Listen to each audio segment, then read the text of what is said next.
Cuando en la emisora manzanillera se piensa en un proyecto radial que tenga el máximo de calidad, que sí o sí llegue a la audiencia, que sea atractivo y al mismo tiempo esté perfectamente articulado con voces, sonido, ambientación sonora, tiempo, todo en función del oyente, es coincidencia casi total que la propuesta de su realización recaiga sobre Eduardo Bertot Vieito. Desde que Jesús Armesto Braña, ese español aplatanado en nuestra ciudad, nos diera el mágico invento, nacimos personas con ingenio, voces, impronta, modos que marcaron un sonido revolucionario y moderno siempre. Los excelentes resultados de su quehacer en este medio de difusión por más de 3 décadas avalan la propuesta, una distinción que justifica el recibir este año el micrófono de la radio, uno de los máximos reconocimientos que entrega la radio en Cuba a quienes destacan en el quehacer radiofónico en el contexto de la obra de la vida, consagración y aportes a la radio cubana. Su historia es ejemplo de vivo amor por este medio de difusión y de excelencia artística. En el 1988. ¿Con qué empezaste? Siendo uno de los miembros del Somos la Niñez, de locutores, y fui rechazado. A mí hubo una persona aquí que actualmente está bajo mi mando como actor, que en aquel entonces era el director del programa, que me dijo: váyase para la casa que usted nunca va a ser nadie aquí. Esa frase a mí nunca se me va a olvidar, porque yo tenía evidentes problemas, parece que de visión, y leía mal los guiones, me equivocaba mucho y atrasaba un poco la grabación. Tú sabes que en la época de la cinta era un poco trabajoso mirar para atrás y todas esas cosas, pero además el programa, aunque no era dramatizado como ahora, que era un programa variado, donde se daban informaciones de la organización de pioneros, se hacían adivinanzas, y se daban algunos apuntes, era lo que le llamamos hoy un programa variado, ¿no? Y se ponía música, pero se hacía completo en grabación. Se cogía, recuerdo, que un micrófono de aquí de la cabina, se llevaba un micrófono para allá y se llevaba una máquina, una Akai japonesa que había aquí para las menciones, se llevaba también porque el equipamiento estaba escaso en aquel tiempo, también. Y así se grababa los martes y los jueves a las 2 de la tarde. Somos la Niñez. Y yo empecé a dar problemas de lectura y me dijo así: váyase para la casa que usted nunca va a hacer nada. Pero menos mal que insistí porque yo no sabía lo que era la radio. Hasta ese momento en el que en la escuela hablaron del ciclo de interior, yo me interesé y mi mamá me explicó en la casa que aquel aparato grande de bombillo que tiene tu papá allá al lado de la cama, eso es un radio. Y yo entré aquí por primera vez, menos mal que insistí, porque si no yo no sé qué hubiera sido, porque si me hubiera dejado llevar por eso, de verdad me hubiera ido, más nunca hubiera regresado. Y ahora el pasar de iniciarte en el Somos la Niñez a ser ahora guionista y director del Somos la Niñez. Ahora no, hace ya, yo recuerdo cuando en una oficinita chiquitica que había aquí en el pasillo, que ahora creo que es la caja donde se paga, era la oficina de transmisiones de la emisora. Y Refeca, Jorge Luis Refeca, que era cuando aquello el jefe de transmisión, y Yoyi Mendoza, que era la directora de Somos la Niñez en ese momento, iba a pasar a una de sus tantas responsabilidades que tuvo aquí, tantas veces que tuvo como directora y jefe de programación. Me dijo: ven que tengo que hablar contigo. Y me encerró allí entre los dos, en ese cuartico, y me dijo: te voy a entregar un hijo mío. Yo me asustó. Yo conocía a Toto y a Sailí, los hijos de Yoyi. Y en ese momento, mi nivel de, parece que todavía mi nivel intelectual no interpretaba, no me imaginé nunca, fíjate, que yo pudiera hacer aquel programa del que yo nunca me alejé. Yo estoy en Somos la Niñez hace 37 años que llevo en la radio, yo estoy en Somos la Niñez. Porque entonces ella me dijo: te voy a entregar a uno de mis hijos. Yo no puedo seguir asumiendo la dirección así voy a pasar. Necesito que dirija Somos la Niñez. En el Eduardo aquel, en manera interior, siempre ha estado, incluso en el de ahora, de 47 años, está el no decir que no. Aunque después, cuando yo doy la media vuelta de esa persona que le digo que sí, mi cabeza va diciendo: ¿y cómo lo hago? ¿Y cómo yo hago esto? ¿Y cómo lo hago? ¿Y cómo lo hago? ¿Y cómo lo hago? Yo dije que sí. Y yo decía, yo veía tan inmensa Yoyi en aquella dirección del programa que yo decía: y yo lo haré. Y yo lo haré. Y lo hice. Y cuando empecé a escribirlo... ¿Cuándo empezaste a escribirlo? ¿Qué tiempo llevabas ya dirigiendo cuando empezaste a escribirlo? No, yo empecé todavía a escribir cuando yo era la directora. Ella me dijo un buen día: yo sé que tú escribiste, a mis 13 años yo escribí mi primer guión de Somos la Niñez, y se lo di a Miritica, que era la directora cuando aquello, y la guionista, que era variado. Lo conservo todavía, el papel amarillo en la casa, todo viejito, pero hasta allí lo conservo. Era un guioncito variado aquello, pero yo escribí mi primer programa Somos la Niñez a los 13 años. Después entonces ya me alejé, pero ya cuando empezó dramatizado, que fue en la década de los 90, que es cuando se inventa La Mañanita y todo eso con Yoyi, cuando lo vuelve a coger después de estar mucho tiempo dirigiendo la emisora, se le da esta nueva estructura. Y un buen día yo me siento y digo: yo tengo también ideas para ese programa, o sea, yo tengo cosas para contar. Y lo escribo y le entrego un día un guión a Yoyi y me digo: está bien, vamos a grabarlo. Recuerdo que el guión costaba 11 pesitos cuando aquello en la ley 140. No se pagaba ni como dramatizado, se pagaba como libreto, que era un guión completo. Y ya yo escribía sobre una niñez siendo ya actor o sea, ya me habían sacado de la parte de los niños, estas cosas, y yo hacía otras actuaciones, pues ya mi voz había cambiado. Ya incluso había empezado en el Encuentro Juvenil, que era el programa generacional que le continuaba al son. Estaba escenario dominical, que lo hacía Dorky los domingos para secundaria, carrusel multicolor los sábados, que ya lo hacíamos los de quinto y sexto grado, y el Encuentro Juvenil para los que pasábamos ya a la secundaria o entraban en el pre.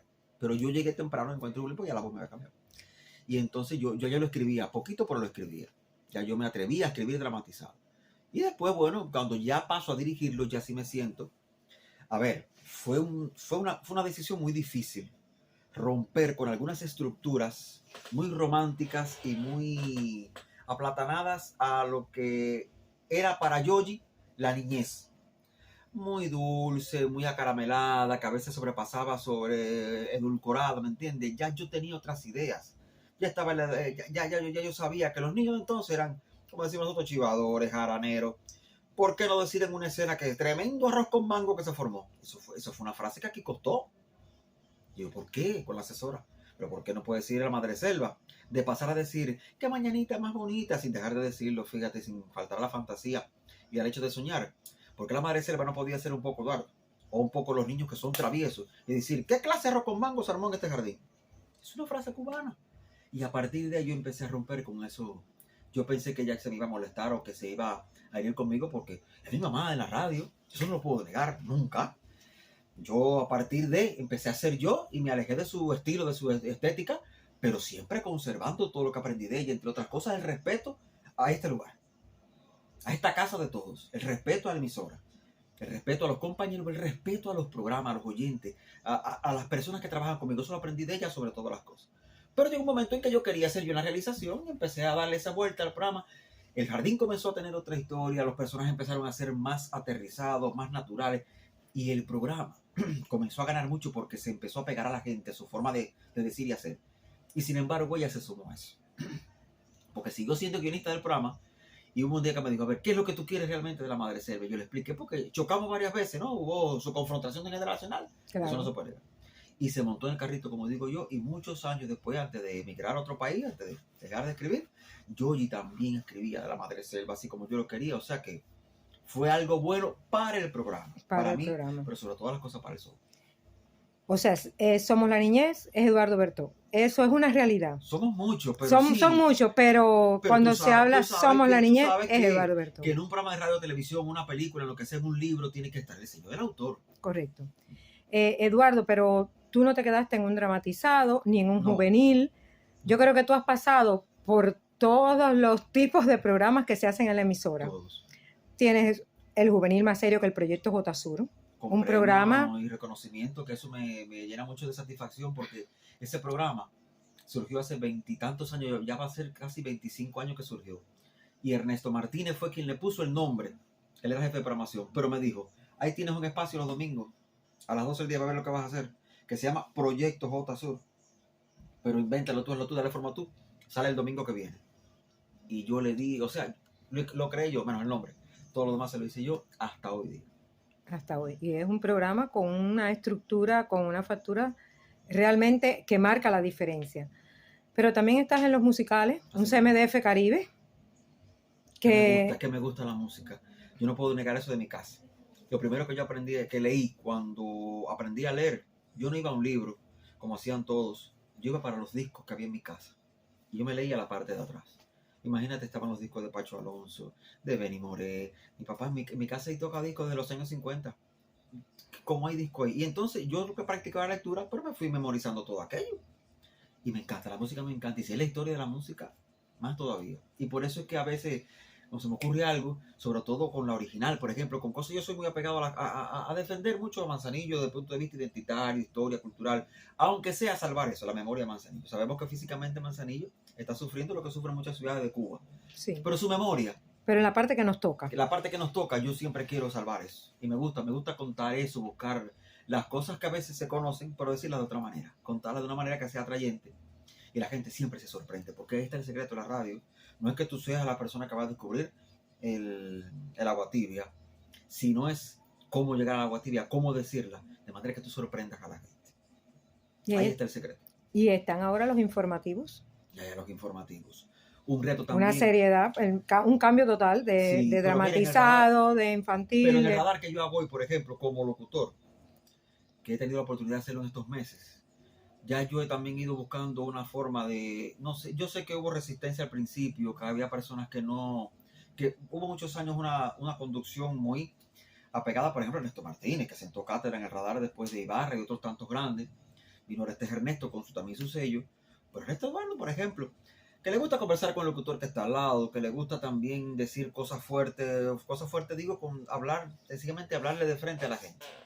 Sin, a ver, decía Martí que criticarnos morder, sino sencillamente decir y llamar a la reflexión cuando tú dices una o dos palabras, sin herir, sin maltratar, sin hacer sangrar, como se dice, pero sí poner el dedo en la llaga. Y por ejemplo, yo hago una conducción muy espontánea. A mí, no sé, se me ocurre también un disparate, como dice uno, un cubaneo que toca el otro. Y yo lo digo al aire porque yo estoy sobre todas las cosas conversando con la gente que tengo en casa. La conducción del informativo para mí también es eso. No es lo mismo que un noticiero. Yo cuando he hecho un noticiero como locutor, respetando técnicas de articulación, dicción, de colocación de la voz, como debe ser las técnicas de locución. No es que no lo haga en la conducción de un informativo, fíjate.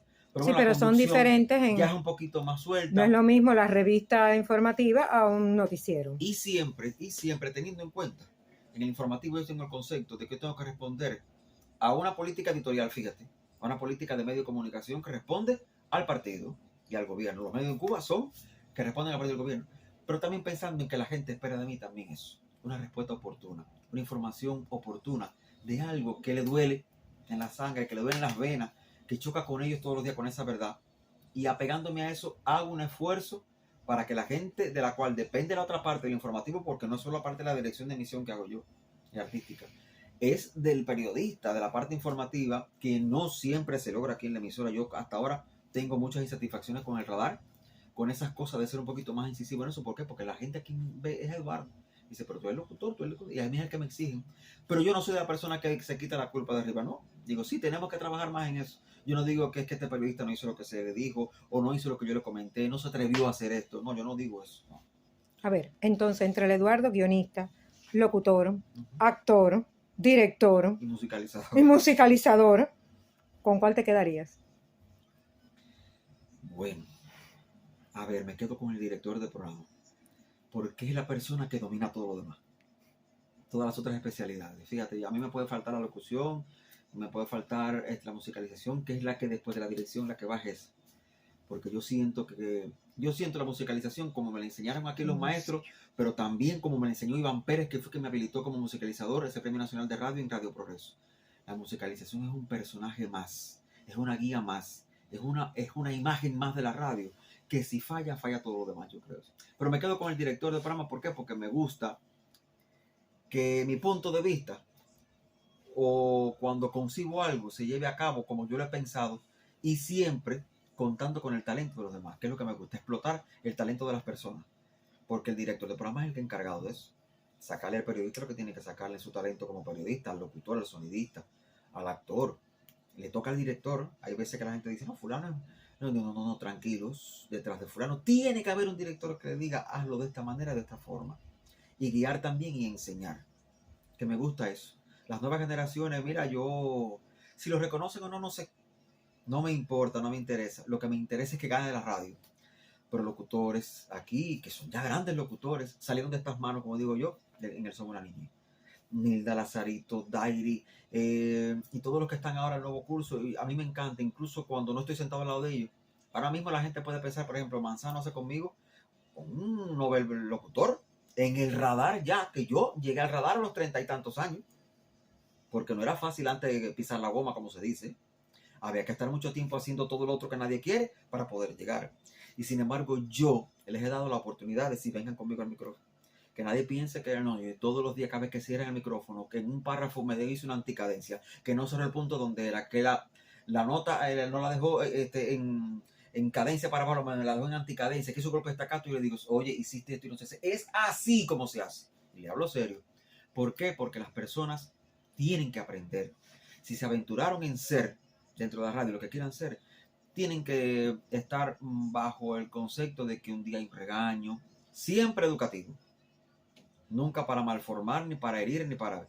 Pero sí, hay que ser incisivo porque si no vamos a perder los oficios. Los vamos a perder. Y entonces, entre todos los programas radiales, ya hablamos que lo has hecho todo.